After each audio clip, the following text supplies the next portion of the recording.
Welcome to और YouTube channel Akshay biology online study में आपका स्वागत है। आज हम बात करते हैं एमएससी माइक्रोबायोलॉजी के जो ऑप्शंस है। जैसे अभी कोविड-19 चल रहा है, कोविड-19 के दौरान जो अपॉर्चुनिटी बन रही है माइक्रोबायोलॉजी के लिए, क्योंकि माइक्रोबायोलॉजी एक ऐसा सब्जेक्ट है जिसमें हम डिफरेंट टाइप की जो डिसीज़ रहती है, डिसीज़ के अगेन हम कैसे उसको रोक सके, उसके खिलाफ कैसे एंटीबायोटिक्स वैक्सीन्स तैयार कर सके, ये मेन स्ट्रेटेजी होती है माइक्रोबायोलॉजी की। ठीक है, माइक्रोबायोलॉजी की। तो अब कोविड-19 चल रहा है 3 सालों से, और चाइना में जो कोविड है वो बड़े तौर पर फैल रहा है। ठीक है, और चाइना के जो केसेस है 1 लाख के ऊपर ही आ रहे हैं, बट चाइना गवर्नमेंट है ना, वो डेटा को छुपा रही है। तो जैसे डेटा छुपाएंगी तो बाकी देशों को उसकी इन्फॉर्मेशन मालूम नहीं पड़ेंगी कि कितने केसेस डेली बेस पे आ रहे हैं। तो वो बात छोड़िए, हम बात करते हैं माइक्रोबायोलॉजी के बेसिक पे।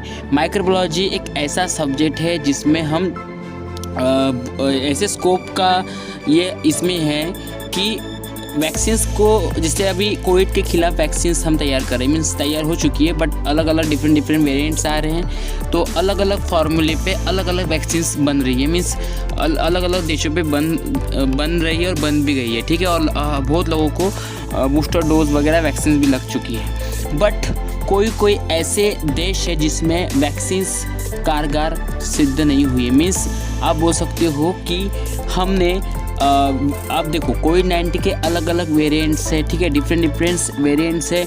वायरस क्या हो रहा है, म्यूटेट हो रहा है। इन्वायरमेंटल के फलस्वरूप, वातावरण के फलस्वरूप वो क्या हो रहा है, म्यूटेट हो रहा है। म्यूटेट होगा तो जो हमने डेटा किसी कोविड पेशेंट के थ्रू लिया है उस वेरिएंट से, जैसे भी ओमिक्रॉन वेरिएंट्स था एग्जांपल, तो ओमिक्रॉन वेरिएंट्स के थ्रू हमने उस डेटा को कलेक्ट किया और उसको आइसोलेट किया।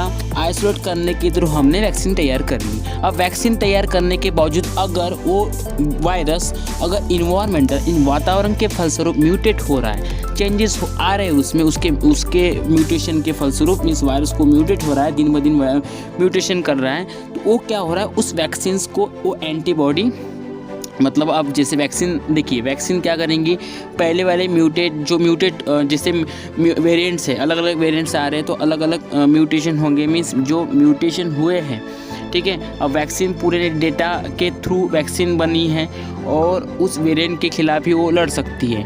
बट क्या होता है, अगर नया वेरिएंट आ गया तो वो स्ट्रॉन्ग रहता है। स्ट्रॉन्ग रहने के फलस्वरूप वैक्सीन जो हमने पहले बेसिस के फॉर्म पे यूज़ किया था, वो वैक्सीन उसमें कम असरदार साबित होती है। तो ऐसा ही हो रहा है बहुत देशों में। और अभी BF17 जो है 17, जिसको बोलते हैं 17 ही एक वेरिएंट है, वो आया है, उसके अगेंस्ट वो ज़्यादा स्ट्रॉन्ग है, और किसी का इम्यून सिस्टम भी कम ये रहता है।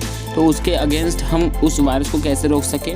और यहाँ पे माइक्रोबायोलॉजी की बात आ रही, तो फार्मा सेक्टर और जैसे बड़े बड़े सेक्टर में माइक्रोबायोलॉजी का बहुत इंपॉर्टेंट रोल है। अभी कोविड-19 के दौरान आपकी जो जॉब्स के जो ऑप्शंस हैं बहुत ज़्यादा बढ़ गए हैं, क्योंकि हमें ही वैक्सीन्स को डेवलप करना है, बनाना है। ठीक है, तो ये आप मेन फोकस रखिएगा, क्योंकि इंडिया में भी माइक्रोबायोलॉजी का बहुत बड़ा स्कोप है, रोल है।